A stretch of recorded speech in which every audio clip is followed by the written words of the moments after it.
여러분 안녕하십니까. 누리 PD입니다. 자, 대통령이 구속 석방되고 나서 여러분 느껴지시죠? 분위기가 많이 이제 좋아지고 있다. 급반전 뭐 이런 분위기인데 특히 놀라운 것은요. 조중동으로 대표되는 이 언론들의 주요 언론들의 태세 전환입니다. 그 중에서도요. 윤 대통령에게 가장 지독스럽게 극악하게 끌어내리기 했던 언론이 바로 동아일보죠. 동아일보.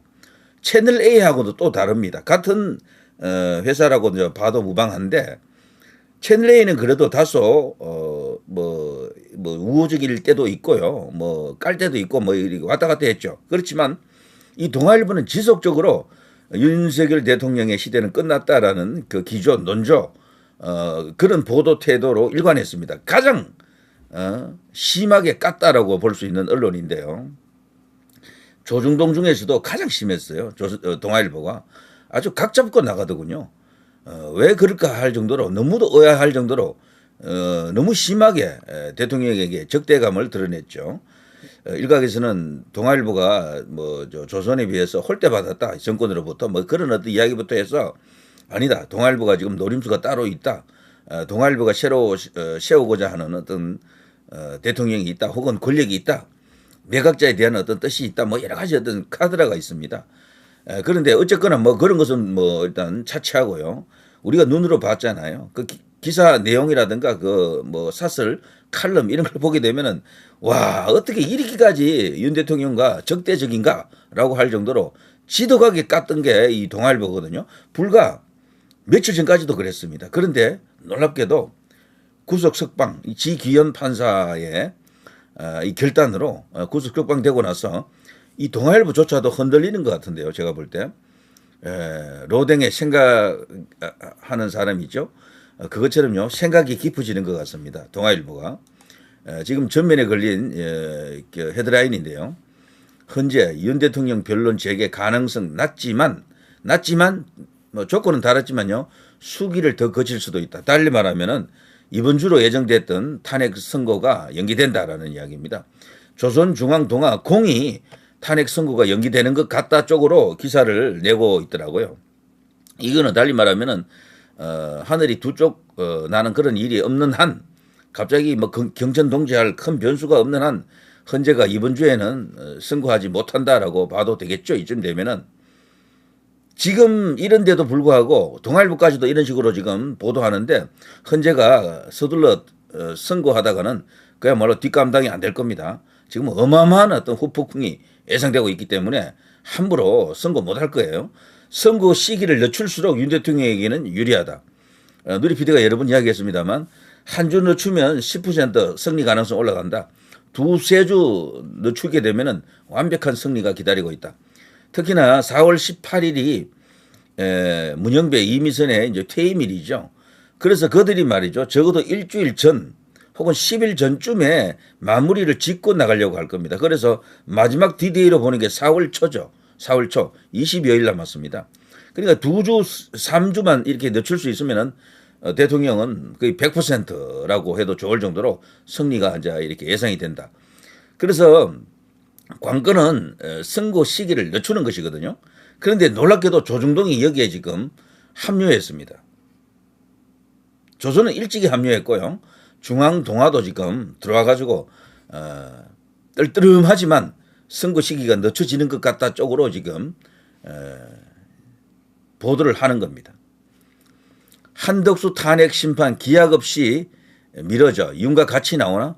이것도 여러 시나리오 중에 한 개인데요. 한덕수 총리를 원래는 먼저 해야 되죠. 그리고 윤 대통령 하는 게 맞거든요. 그게 하나의 시나리오고 원래 이제 정론이죠. 그게 이제 제 1번 시나리오고요. 두 번째는요. 윤 대통령만 먼저 하는 겁니다. 윤 대통령을 만일에 탄핵해서 뭐 기각을 시키든 아니면 뭐 각하를 시키든 아니면 인용을 하든 파면 말이죠.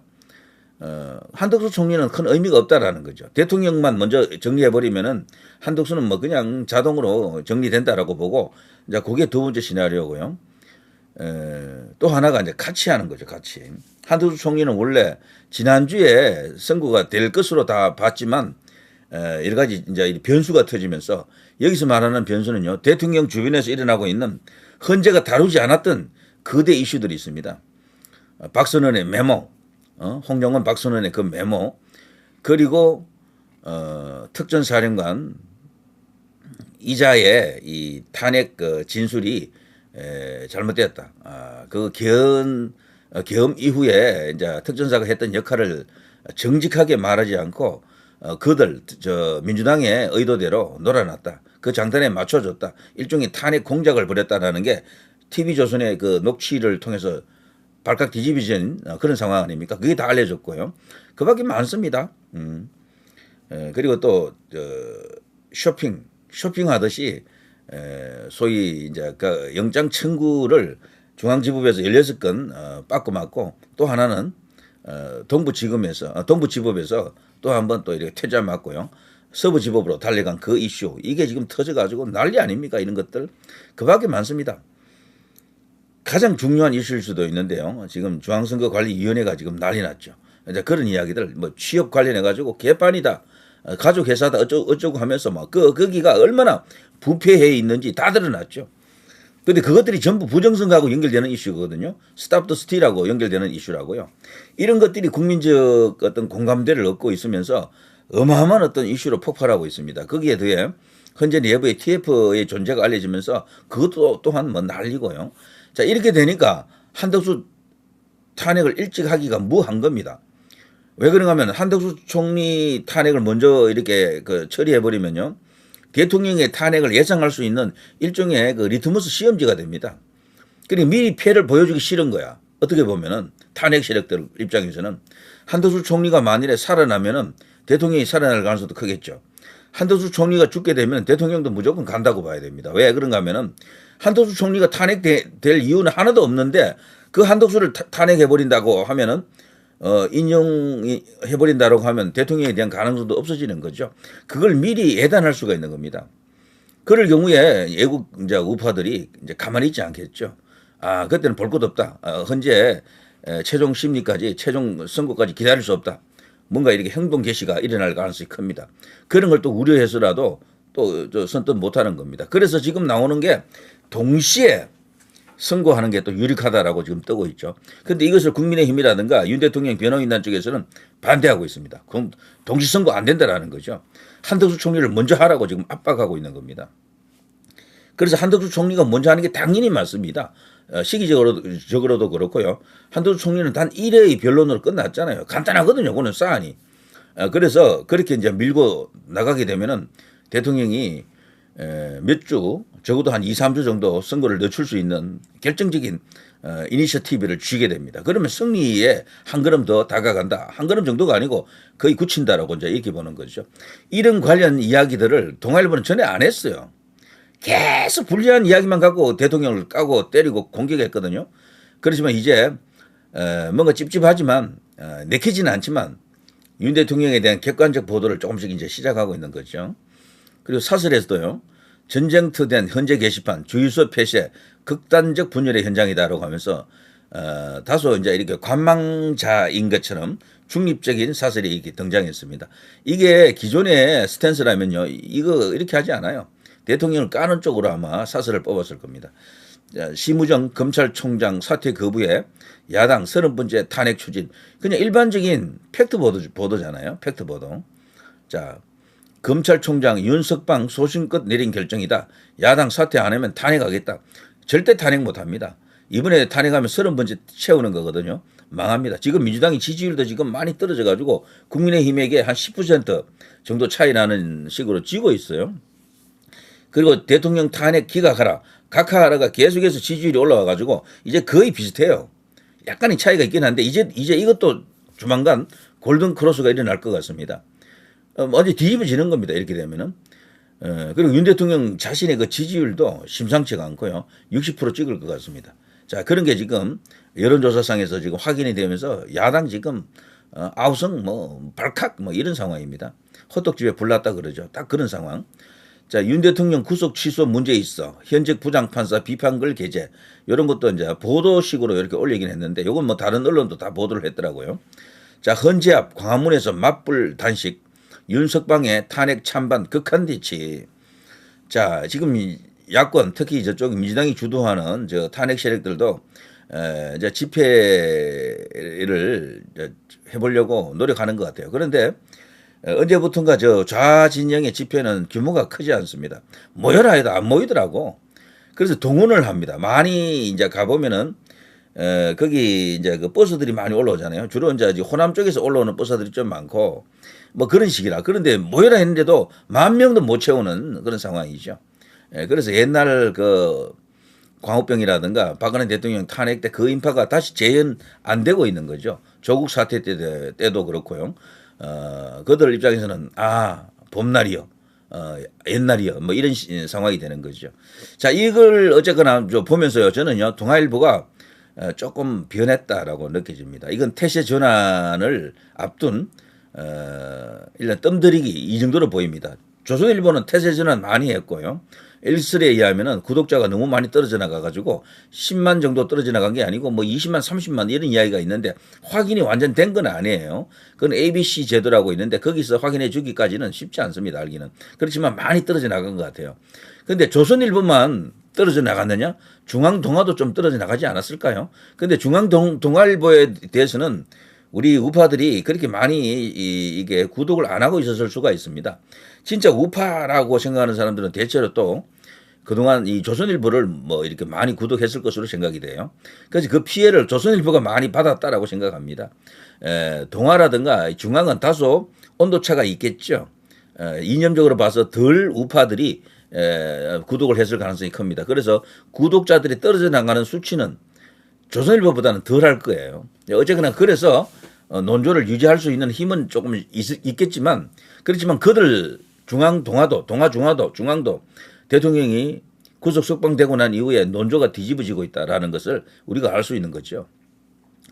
자, 좀 전에 제가 그 말씀드린 그건데요. 이 오피니언 여기 이제 항목에 가봐도 대통령 탄핵 관련해서 나와 있는 이야기는 이거 하나입니다. 전쟁터 된 헌재 게시판 주유소 폐쇄 극단적 분열의 단면. 지금 헌재 게시판이 난리 났죠. 하루에 뭐 10만 건 넘는 글이 올라온다 그래요. 와, 어마어마합니다. 기록 세우고 있습니다. 그래서 서로가 서로를 지금 비난하고 있죠. 좌파는 우파 보고요. 우파가 지금 매크로 기계를 이용해서 마구 그냥 그 글을 올리고 있다라고 지금 비난하던데요. 사실은 그 반대 아닙니까? 우파가 누가 그렇게 한다는 이야기예요. 그 드루킹에서 보듯이 이 매크로 같은 이런 것을 하는 것은 주로 이제 좌집단이다. 우리가 그렇게 보고 있죠. 그래서 이제 거기에 일일이 지금 집회를 해봐도 좌파들은 그렇게 많이 동원이 안 돼요. 그러니까 오히려 이런 걸 충성스럽게 할 수 있는 것은 우파지. 그러니까 직접 자기 손으로 이게 댓글을 올리는 아니면 글을 올리는 사람들은 우파고요. 기계를 이용한 것은 좌파일 가능성이 큽니다. 근데 그 반대적 속성인데 어쨌거나 그런 전쟁이 내전이 지금 벌어진 게 지금 헌재 게시판이고요. 주유소 폐쇄하는 이유는 아시겠죠? 이게 이제 선거 당일날 여기서 어떤 극단적인 사태를 막기 위해서 경찰에서 주유소를 폐쇄한다라고 합니다. 특히 전국 경찰이 약 한 14만 좀 되거든요. 그 중에 10분의 1, 10명 중에 1명을 그날 동원하겠다라고 합니다. 10,000명 넘는 어마어마한 병력들이 오는 거죠. 그래서 제가 보건데요. 그 정도 경찰이 모이게 되면은 역대 최고가 아닌가 싶습니다. 최다 인원이에요. 보통 평소에 광화문 집회 아무리 크게 해도 경찰 모여드는 게 2,000, 3,000이 이거 뭐 최대치거든요. 그거에 몇 배입니까? 그래서 그 선거 당일날 그 정도 경찰 병력이면 뚫지 못합니다. 그 어떤 힘으로도 못 뚫어요. 그거는. 그리고 또 설사 결론 내리고 난 뒤에 경찰 또 이렇게 뚫고 헌재로 들어가 본들 뭐 어떡할 겁니까? 할 게 아무것도 없어요. 가려면 차라리 국회로 가야지. 그런데 국회는 또 거리상 멀리 또 떨어져 있잖아요. 때문에 그런 결론이 나지 않도록 우리가 원하지 않는 그 결론이 나지 않도록 하는 게 중요하겠죠. 자, 아무튼 그런 이야기가 있고요. 그 연장에서 이야기하면은요. 경찰청 차장 이 사람이 나중에 대통령 직무 복귀하고 난 뒤에 정말 제대로 헌지금을 좀 내야 됩니다. 제가 볼 때 이 사람이 크게 언론에서 노출이 되지 않아서 그렇지 경찰청장이 지금 그 직무 해제되면서 이 사람이 아웃됐잖아요. 그 과정에서 경찰청 차장이 경찰청장 노릇을 하고 있는데 이자가 완전히 탄핵 세력까지는 손을 잡았다라고 생각할 정도로 완전히 그들의 입장에서 지금 놀아주는 것 같다라고 생각합니다. 그리고 지금 그 광장에서 애국 집회하는 어떤 우리 이제 애국 시민들에 대해서 경찰들이 하고 있는 태도 이런 것들이 굉장히 불공평한 것 같고 전체적으로 나중에 논란이 될 것 같습니다. 경찰청 차장하면요 2인자 같지만 그렇지도 않아요. 원래 서울청장이라든가 경기청장 같은 자리가 이 경찰청 차장보다도 더 좋은 보직입니다. 차장이 청장 되는 게 아니에요. 차장으로서 보통 끝이에요. 근데 이자가 어떻게 하다 보니까 청장 날아가니까 자기가 지금 청장 대리로서 온갖 악행을 저지르고 있다라고 생각합니다. 나중에 혼찌금을 진짜 낼 수 있는 그런 계기가 이제 풀리기를 바랍니다. 자, 아무튼 동아일보 태세 전환이 시작될 수도 있겠습니다. 이대로 조금만 더 밀어붙이면은 조선일보처럼 동아일보도 상당히 태세 전환하지 않겠나. 이들도 지금 뜸을 들이고 있다, 간보고 있다 이런 상황이죠. 놀라운 변화입니다. 동아일보 너마저 저들의 입장에서는요 곡소리 나겠네요. 자, 누리 PD 김준희였습니다.